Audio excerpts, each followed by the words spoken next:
Yan mga idol, dito tayo ngayon sa aming farm. Ayan, may mga pabo tayo dito. Pabo at saka pato.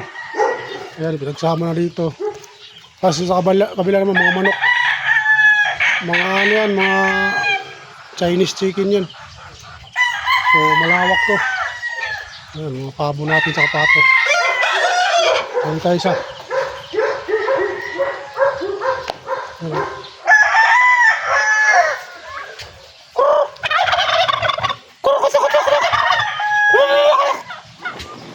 Ayan o. Punta naman tayo sa kabila. Punta sa kabila yun sa manok. Ayan. Marami ano dito. Sa manok naman tayo. Sabi laki yung manok na to. Sobrang laki. Laki guys oh. Tanda na to pero liit.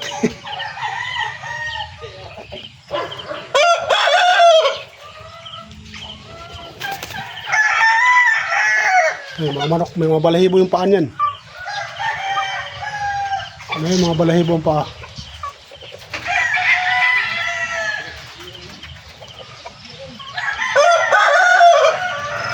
Dami. Tapos mayroon pa dyan mga ano, pansabong.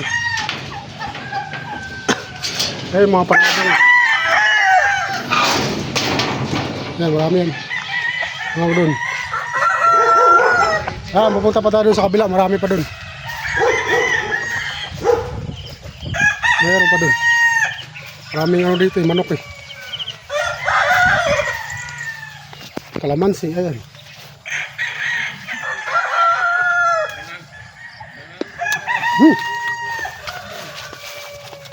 Ahem.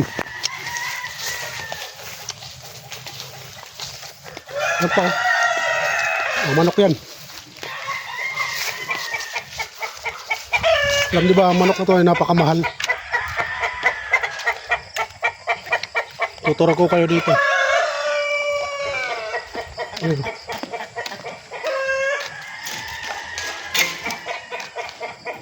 Malaki nito. Yan o. Yung mga balahibong paan yan.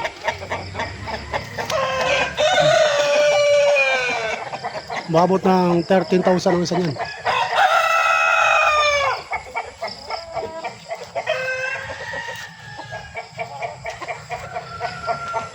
Lawak ng farm.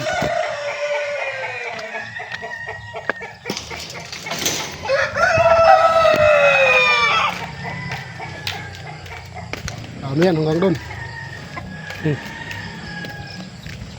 Kutok. Parang broiler oh.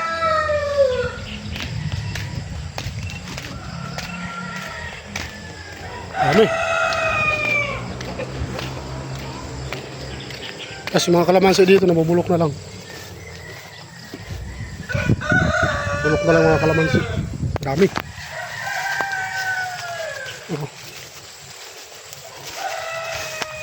Maraming prutas dito eh. Dito di kayo magugutom. Tapos may ano dito, limon.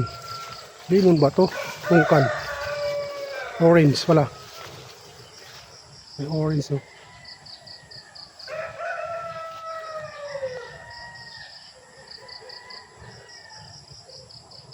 So ngayon naman, pupunta natin yung pagong na umiidad doon ng 300 years.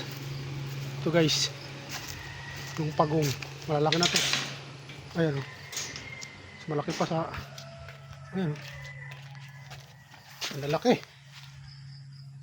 O, tingnan nyo. Awa ko ng kamay ko. Ang laki o. Apat yan sila. Nagkakaedad daw to ng 300 years. So, masakay. Kahit ako, kaya ko buhatin ito eh. Laki no.